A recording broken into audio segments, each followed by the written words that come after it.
In this video, I'll be comparing TickTick and Apple reminders to help you decide which one fits your productivity workflow. So which one is better?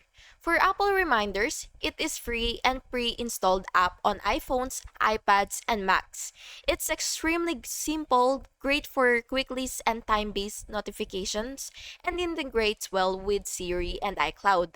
However, it lacks advanced features like habit tracking, calendar view, or Pomodoro timers. TickTick offers all of that. You can track your daily routines, visualize your tasks in a calendar, use focus timers, and even create smart filters. If you want something minimal and integrated into your Apple devices, then reminders will do the job. But if you're looking for a more complete productivity system in one app, then TickTick is the better option for you. And that's basically it. If you found this comparison helpful, please make sure to like and subscribe for more videos like this. Thank you so much for watching. Have a good day.